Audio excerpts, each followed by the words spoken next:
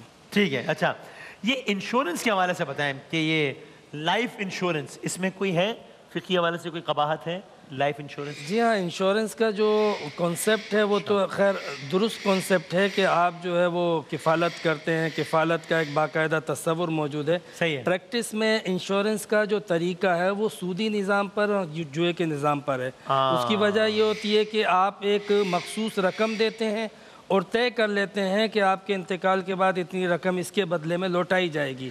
تو سود ظاہر سی بات ہے کہ یہی ہے، نام بدلا گیا ہے. حدیث شریف میں آتا ہے نا کہ آخر زمانے میں نام بدل کے سود اور شراب کو حلال کیا جائے گا.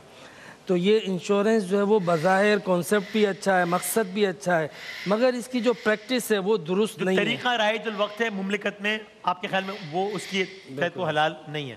اس میں فقہی طور پہ کوئی رائے؟ لائف انشورنس ویسے فقہ جعفریہ کے مطابق جائز ہے. ٹھیک ہے. اور اس کی اپنی پھر تفصیلات ہیں. وہ ٹھیک ہے، ہم تو خالی عمومی ایک مسئلہ ہے کیونکہ بہت مختصر سا وقت ہوتا ہے، لیکن بنیادی طور پر اس کو جائز قرار دیا گیا ہے کچھ اپنی ڈیٹیلز کے ساتھ. بالکل صحیح. ویسا یہ شکار وغیرہ پہ جاتے ہیں لوگ نا، وہ تیتر کا شکار کریں گے جی فلاں یہ وہ، تو یہ ٹھیک ہے؟ دیکھیں فقہائے کرام نے شکار کو جائز قرار دیا ہے. اوکے.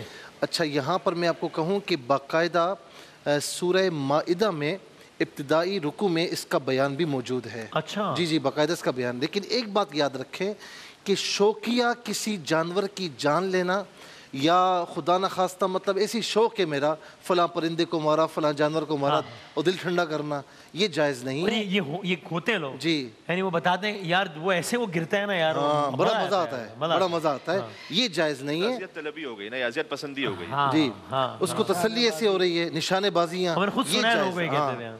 میں نے بھی سنا اور میں نے دیکھا بھی ہے، اسی لیے میں نے کہا کہ وہ جائز نہیں ہے. کسی جانور کا گوشت استعمال کرنا ہے، کسی کی ہڈیاں یا کوئی ایسی چیز، تو اس کے لیے بالکل جائز ہے. اچھا ٹھیک ہو گیا، صحیح ہے. اور آخری ایک بتا دیجیے سیونگ سرٹیفکیٹس کے حوالے سے بتا دیں کہ اس میں کوئی مسئلہ ہے؟ جو عام طور پر ہمارے یہاں رائج ہے اس میں چونکہ سود کے معاملات ہیں تو اسی لیے فقہائے کرام اس کو ناجائز قرار دیتے ہیں. ہاں جنہوں نے ظاہر ہے کہ جب نوکری ہوتی ہے نا تو یہ جمع کرانا پڑتا ہے، تو علماء کرام یہ فرماتے ہیں کہ اپنی اصل رقم لے لیں اور باقی جو سودی رقم ہے وہ چھوڑ دیں. بالکل ٹھیک ہے. شجاع صاحب آخر میں جاتے تھے بتا دیں، یہ ایک اب سوال ہے، وہ کہتے ہیں جی نماز سے متعلق ہم اتنا سنتے ہیں علماء سے، اور یہ ایمان بھی ہے کہ یہ جزو ہے، یعنی دین کی بنیاد ہے، سب کچھ ہے، لیکن کچھ ایسا کر کے بتائیں دل نماز کی طرف مائل نہیں ہوتا جی، اس طرف اس وقت کوئی نہ کوئی مصروفیت ہے، اس وقت کوئی نہ کوئی شیطان آتا ہے کل سے شروع کریں اور نہیں پڑھ پاتے، کیا کریں؟ دیکھیے دو باتیں ہیں، دل مائل نہیں ہو رہا، موڈ نہیں ہو رہا. ہاں بھارت اللہ کا حکم ہے. آپ کسی سے پوچھیں نا جس کی 9:15 بجے جب وہ اٹینڈنس مارک کرتا ہے 3 دن تو ڈیڈکشن ہوتی ہے نا 1 دن کی سیلری کی، وہ فقہی مسئلہ اپنی جگہ پر ہوگا، تو اب اس کو پہنچنا پڑتا ہے. ٹھیک ہے، وہ نہیں کہتے دل مائل نہیں ہو رہا ابھی، آج نہیں ہوں گا. پہلی بات تو ہے کہ اللہ تعالیٰ کا حکم ہے اور اس حکم کے تابع ہو کر مجھے کھڑا ہونا ہے.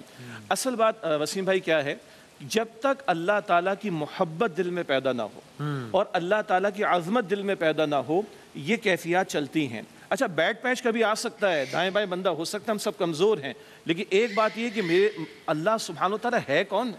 وہ میرا خالق اور میرا مالک اور کروڑ ہا کروڑ رحمتیں اور نعمتیں عطا فرمانے والا.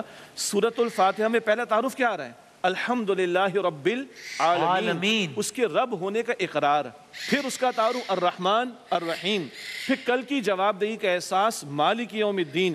اب ہے ایاک نعبد و ایاک نستعین. اسی لیے اللہ کی نعمتوں پر بندہ غور کرے, اللہ کے احسانات پر غور کرے. جتنا اللہ تعالیٰ کی محبت دل میں بڑھے گی, اللہ تعالیٰ کی عظمت دل میں پیدا ہوگی, اتنا اللہ کے حضور کھڑا ہونا ہمارے لیے آسان ہوگا. ایک اور آخری بات یہ ہے کہ اکیلا آدمی اس کے لیے مشکل بات ہوتی ہے. جب وہ خیر کے ماحول میں جڑتا ہے, نیکی کے ماحول میں جڑتا ہے, اپنے سے بہتر لوگوں کو دیکھے گا, تو اس سے بھی ایک انسپریشن, موٹیویشن انشاءاللہ بندے کو ملے گی. بہت شکریہ, بہت نوازش تمام علماء کرام کا, بہت شکریہ. سار کے دسترخوان پہ آج کا موضوع ہے ہمارا تہمت, اس پہ بات ہوگی انشاءاللہ. ایک وقفے کے بعد دوبارہ حاضر ہوتا ہوں.